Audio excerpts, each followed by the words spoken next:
Oke, Bismillahirrahmanirrahim. Assalamualaikum warahmatullahi wabarakatuh. Waalaikumsalam warahmatullahi Alhamdulillahilladzi ja'alal qalama lil kitabah wal kitabah lil qiraah wal qiraah lil ma'rifah wal ma'rifah lil ibadah wal ibadah lillahi ta'ala. Alhamdulillahilladzi dzil malakut wal jabaru dzil jabarut alladzi khalaqal maut wal hayata liikhtibaran 'alal imani wa thubut. Assalatu wassalamu ala nabiyil yakut sayyidina Muhammadin sallallahu alaihi wasallam. Alhamdulillah, pada kali ini kita masih bisa berkumpul dengan selamat sentosa. Alhamdulillah, dengan segala nikmat kita haturkan kepada Allah Subhanahu wa taala. Rasa syukur kita kehadirat Allah Subhanahu wa taala. Kemudian salawat serta salam senantiasa kita curahkan kepada Nabi kita Nabi Allah Muhammad sallallahu alaihi wasallam, kepada keluarganya serta para sahabatnya. Alhamdulillah, pada kesempatan kali ini izinkan kami dari kelompok RPL untuk mempresentasikan tentang tafsir Al-Quran di Indonesia. Yang beranggotakan kelompok kita yaitu ada satu Muhammad Mubin, yang kedua ada saya sendiri Burhanuddin Al-Ghani, yang ketiga adalah Mas Eko Sumardianto. Dan materi-materi yang akan kita sampaikan adalah seputar tentang sejarah masuknya tafsir awal di Indonesia, tafsir Maralabit karya Syekh Nawawi, tafsir Al-Quran di kalangan Muhammadiyah, dan periodisasi Al-Quran. Lanjut kepada materi yang pertama yang akan disampaikan oleh Syekhunal Kiram Muhammad Mubin. Kepadanya waqt wa makan falyatafaddal maskura.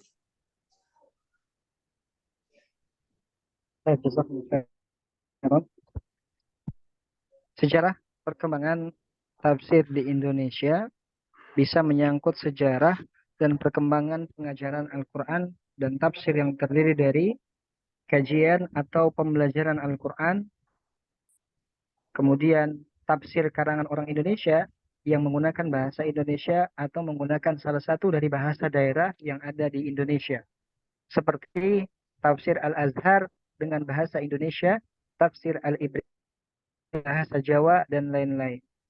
Kemudian tafsir karangan orang Indonesia yang ditulis di luar negeri, seperti tafsir karya Syekh Nawawi Al-Battani. Kemudian tafsir karangan penelitian tafsir orang non-Indonesia yang ditulis di Indonesia atau tentang Indonesia, seperti Howard M. Huddersfield, kajian Al-Quran di Indonesia. Kemudian periodisasi tafsir di Indonesia. Nihilnya dokumen tafsir di Indonesia dimungkinkan Islam masuk ke Indonesia melalui proses translasi verbal dikarenakan perbedaan bahasa. Oleh karena itu, kami membangun teori periodisasi sejarah tafsir di Indonesia sebagai berikut. Yang pertama, periode prakodifikasi tafsir Al-Quran atau verbalisasi nilai Al-Quran Indonesia. Ada korelasi antara masuknya Islam ke Indonesia dan khasanah penafsiran Indonesia. Al-Quran dan tafsir ibarat dua sisi mata uang yang saling berkaitan. Sistem pendidikan di beberapa pesantren Indonesia pada zaman dahulu adalah kekayaan intelektual sebagai Indonesian Indigenous System of Education. Inilah khazanah pendidikan Islam dalam bentuk pengajaran seperti sorogan, wetonan, dan bandungan di pondok, langgar, masjid, atau di rumah kiai. Selanjutnya,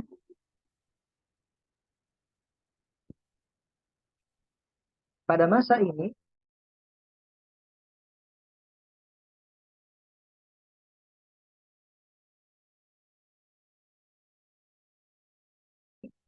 pengajaran Al-Quran juga hadir dalam bentuk kisah, kidung, nasihat, dan petua yang sudah dibahasakan dengan bahasa lokal.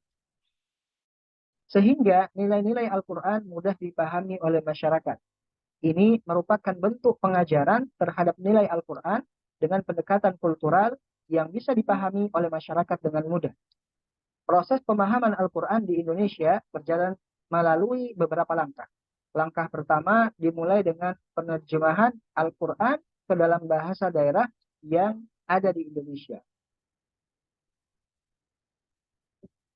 Bukti yang menguatkan teori adanya pembelajaran tafsir secara verbal adalah menjelang abad ke-12 telah ada pusat-pusat studi di daerah Aceh, Palembang, di Pulau Sumatera, Jawa Timur, dan Goa di Sulawesi yang telah menghasilkan tulisan-tulisan penting dan telah menarik para siswa untuk belajar. Pembelajaran Islam bangsa Indonesia pada masa itu memperhatikan masalah-masalah doktrin. Pada masa-masa berikutnya, sampai abad ke-20, muncul juga tulisan-tulisan yang pandangannya berbau mistik. Sementara sebagian lainnya berfokus pada masalah akhlak, perbuatan baik, serta pengungkapan kembali kisah-kisah, balada dan cerita-cerita petualangan yang menggunakan simbol-simbol Islam. Inilah bukti bahwa tafsir sudah menjadi bahan pengajaran bagi masyarakat Indonesia sejak dahulu kala, bersamaan dengan masuknya Islam di Indonesia.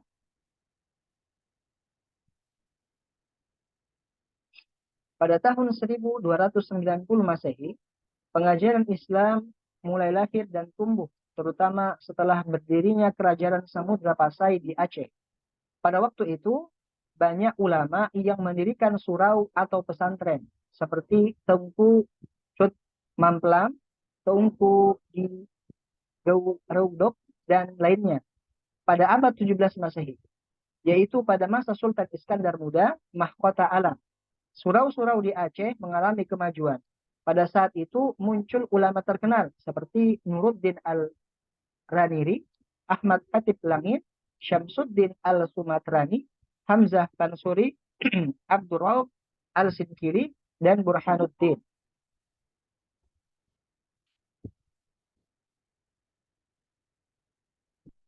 Contoh dari pengajaran nilai Al-Quran secara verbal pada masa periode ini adalah ajaran dakwah yang dikembangkan oleh dai. Salah satunya adalah ajaran Islam yang bertahan hingga kini. Dikatakan Molimo yang dikemukakan oleh Sunan Ampel pada yang wafat pada 1478 Masehi. Yang berarti menghindari 5 hal, yaitu emoh main atau judi, emoh ngobe, minuman keras, emoh madat, mengisap candu, emoh malik, mencuri, emoh madon, berzina. Itu semua adalah penafsiran dari surat Al-Maidah ayat 38 sampai 39 dan 90 serta surat Al-Isra ayat 32. Kajian tafsir intensif dilakukan di dalam pondok atau lembaga pendidikan dan masjid. Salah satunya dilakukan pada masa Maulana Malik Ibrahim.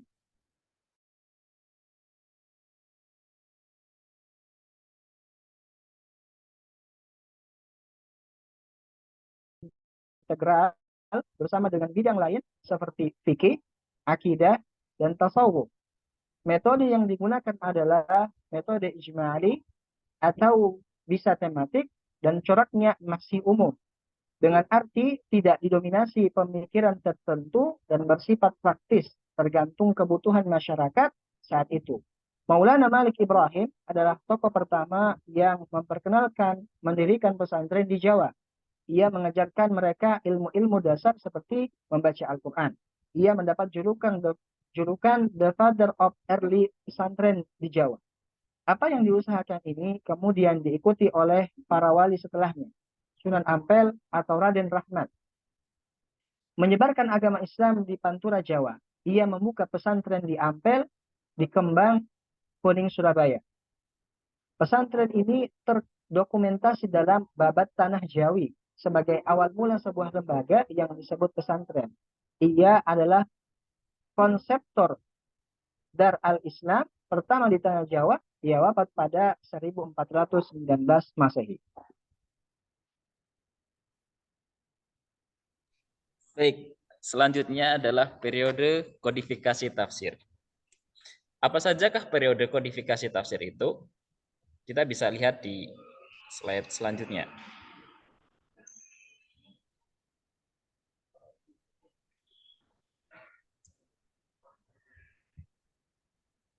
Slide selanjutnya.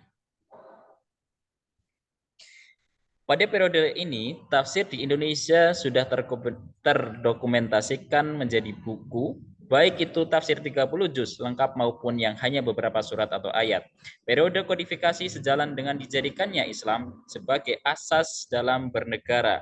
Kemajuan negara memungkinkan adanya upaya kodifikasi tafsir menjadi buku tersendiri.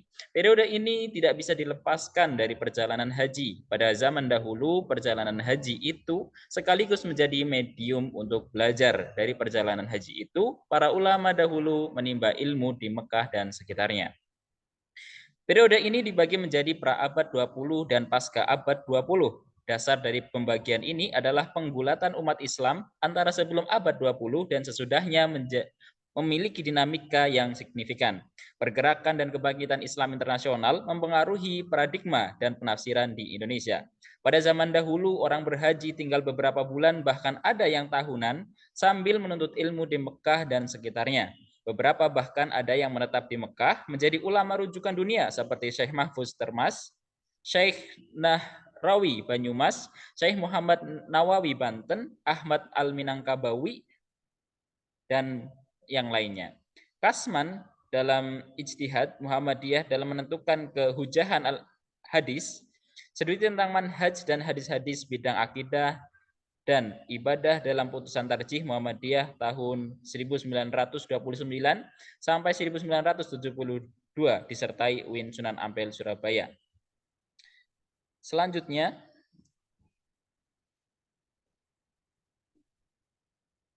yaitu penafsiran Al-Quran sebelum abad 20 Masehi. Pada masa ini, Indonesia berdiri beberapa kerajaan Islam di Indonesia, sehingga zaman ini peneliti sebut sebagai zaman kerajaan Islam.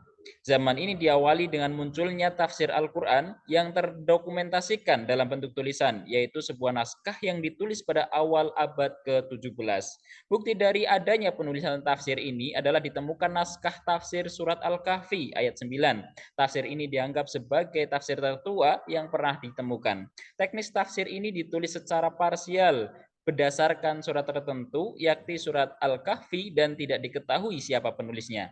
Manuskripnya dibawa dari Aceh ke Belanda oleh seseorang ahli bahasa dari Belanda bernama Epinus yang wafat pada tahun 1624 pada awal abad ke-17.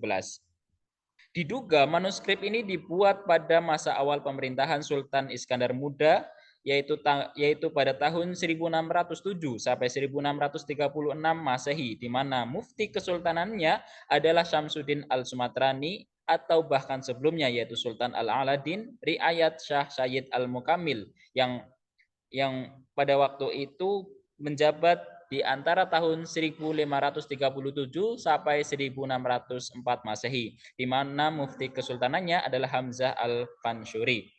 Bila kita melihat proses kemajuan Islam secara global, maka apa yang dilakukan oleh kaum muslimin masih kalah jauh dari gerakan non-muslim dalam usaha mempelajari dan menerjemahkan Al-Quran. Seperti Peter the Venerable yang melakukan penafsiran pada tahun 1156 Masehi. Bila dibandingkan dengan negara muslim lainnya, apa terjadi di Indonesia bisa dikatakan apa yang terjadi di Indonesia juga terjadi di berbagai negara lainnya.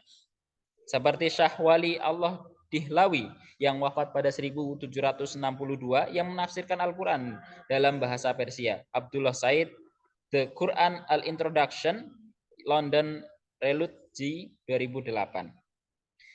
Sampai saat ini tafsir surat Al-Kahfi ini dianggap sebagai tafsir tertua yang pernah ditulis di Asia Tenggara. Karya tafsir ini dianggap pertama karena pada era sebelumnya belum ditemukan seorang mufasir Melayu Indonesia yang mampu menulis tafsir Al-Quran lengkap secara 30 juz. Dari sisi referensi merujuk pada tafsir Al-Khazin dan tafsir Al-Baidawi. Setelah itu ditemukan tafsir berikutnya yang juga ditulis oleh ulama Aceh, yaitu tafsir Tarjuma Al-Mustafi yang ditulis oleh Abdul Rauf Al-Singkili pada tahun 1615 sampai 1693. Inilah tafsir Al-Quran 30 juz lengkap yang terdokumentasikan hingga saat ini. Diperkirakan tafsir ini ditulis kurang lebih pada tahun 1675 Masehi. Abdul Rauf juga tercatat sebagai salah satu perintis tafsir Nusantara Asia Tenggara. Pada abad ini muncul tafsir, akan tetapi tidak utuh, yaitu 30 juz, yaitu Faraid Al-Quran. Tafsir ini ditulis dalam bahasa Melayu Jawi, tulisan Arab yang berbahasa Melayu.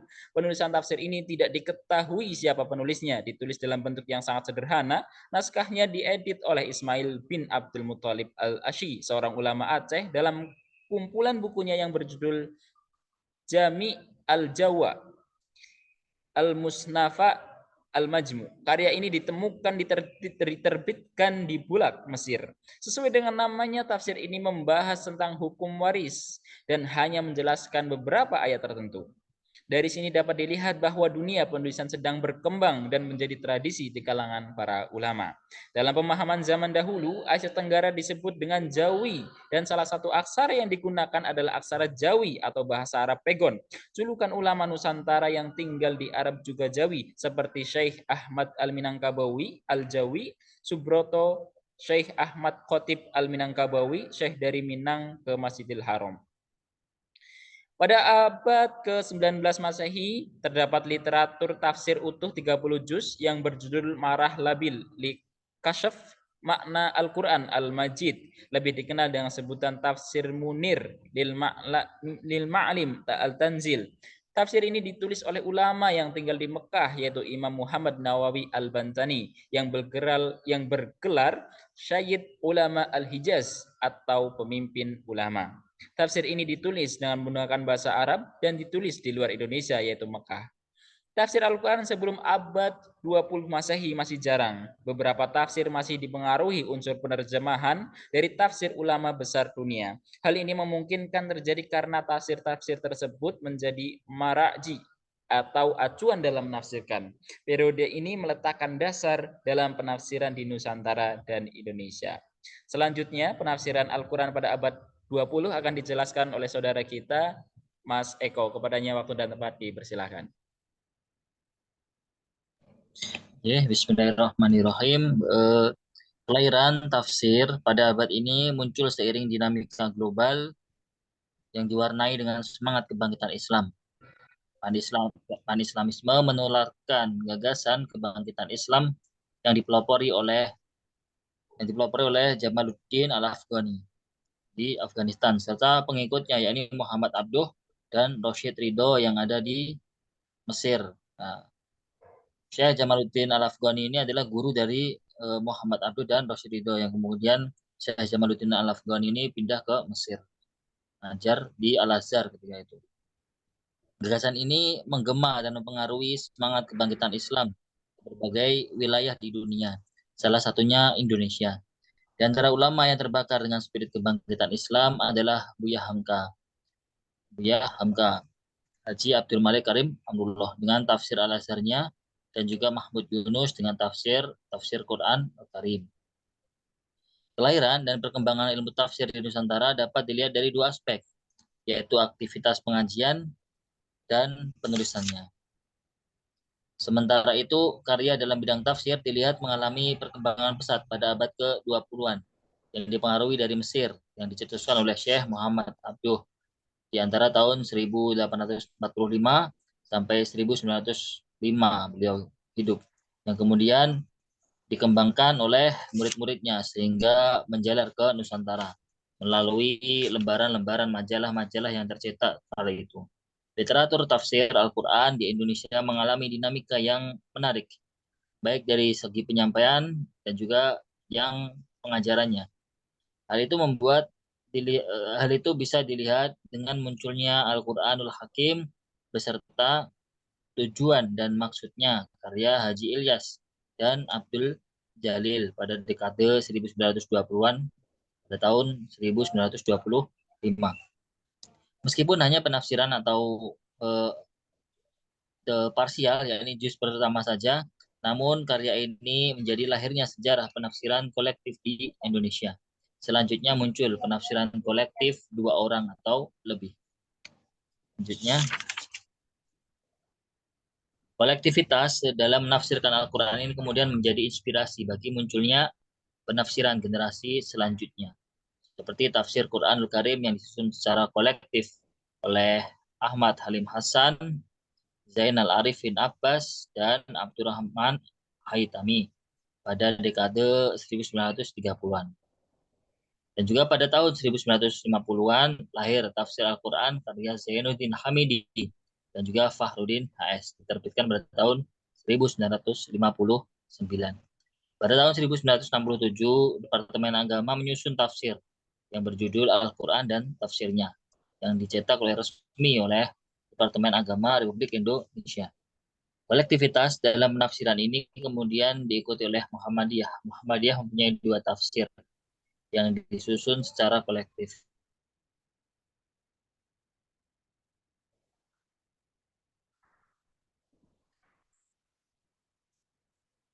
Yaitu itu adalah Tanwir yang sampai sekarang masih berjalan penulisannya oleh PP Muhammadiyah. Lanjut. Penyajian tafsir dengan tematik semakin marak pada abad ke-20. Seperti Zedler, Wit, dan Quran atau Etika Al-Quran karya Syekh Ahmad Surkati. Ini pendiri dari Al-Irsyad tahun 1932 dengan menggunakan bahasa Belanda. Rangkaian cerita dalam Al-Quran karya B. Arifin tahun 1963. Karya B. Arifin selanjutnya adalah Samudra Al-Fatihah yang ditulis oleh B. Arifin ketika tahun 1972. Al-Quran tentang wanita oleh M. Said tahun 1969. Keesaan Tuhan dalam Al-Quran oleh Mufti Ali pada tahun 1969. Juga tafsir di Indonesia kemudian terus berkembang dengan bentuk penyajian tafsir yang terkonsentrasikan pada surat tertentu, seperti surat Al-Fatihah, tafsir Al-Quranul Karim, surat Al-Fatihah tahun 1955 karya Muhammad Nur Idris. Juga ada rahasia Ulumul Quran atau tafsir surat Al-Fatihah tahun 1956. Karya yang membahas tentang Al-Fatihah dikaitkan dengan berbagai penemuan ilmiah modern. Lihat B. Arifin, Samudra Al-Fatihah, Surabaya. Lanjut.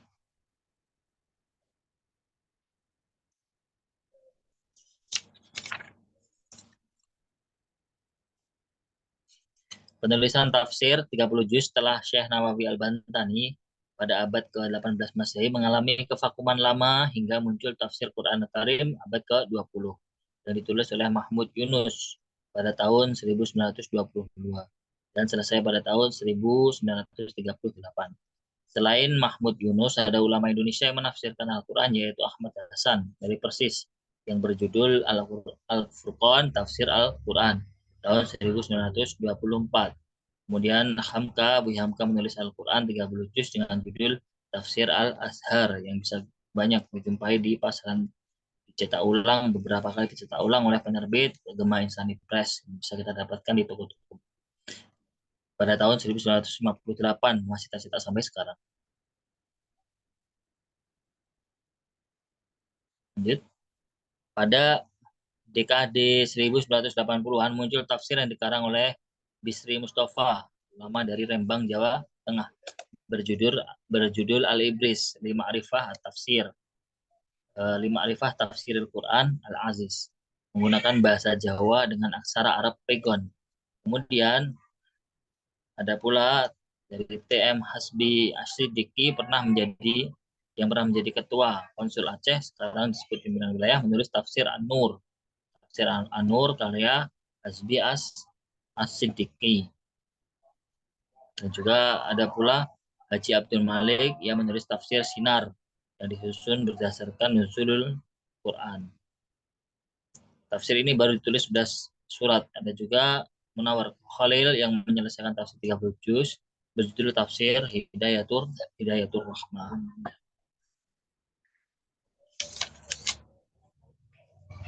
Pada tahun 1990, Quraish Shihab menulis tafsir Al-Misbah. Ini juga masih dicetak sampai sekarang.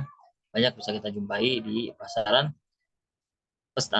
Di dalamnya terdapat pesan, kesan, dan juga keserasian Al-Quran. Tafsir ini ditulis pada tahun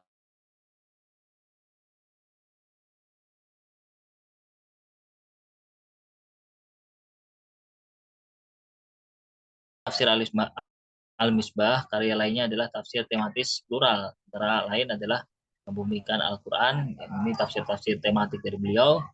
Dan ini membumikan Al-Quran, fungsi dan peran wahyu dalam kehidupan masyarakat yang diterbitkan pada tahun 1992.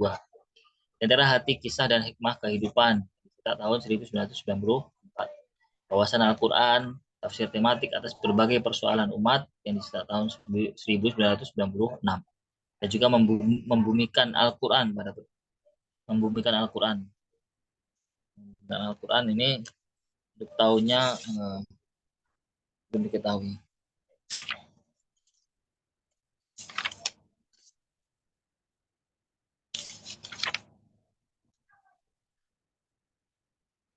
Lanjut. Quraisy Shihab dalam tafsir Al-Misbah, pesan-pesan udah.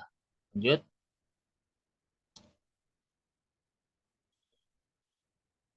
Nah, ini kira-kira bagan dari dari penulisan tafsir Al-Quran di Indonesia. Jadi untuk lebih mudahnya ditampilkan sebagai bagan seperti ini. Mungkin ini tidak perlu kita jelaskan karena ini sama seperti dari materi tadi. Ini untuk lebih meringkas atau lebih memudahkan kita dalam memahami penjelasan yang telah disebutkan di penjelasan sebelumnya. Lanjut. Terima kasih.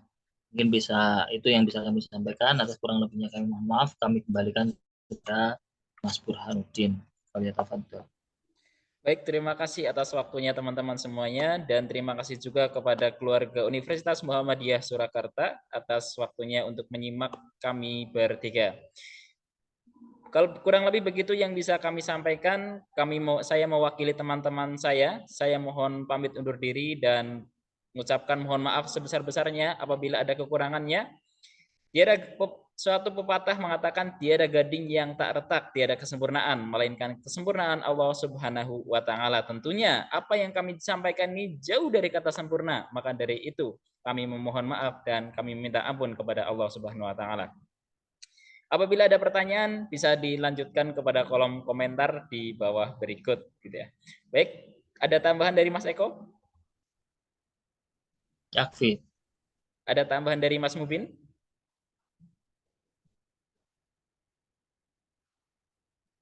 Tidak ada. Baik. Terima kasih atas waktunya. Kita akhiri dengan doa kafaratul majlis. Subhanakallahumma wa bihamdika asyhadu an la ilaha illa anta astaghfiruka wa atubu ilaik. Billahi fisabil haq wasabiqul khairat. Wassalamualaikum warahmatullahi wabarakatuh. Warahmatullahi wabarakatuh.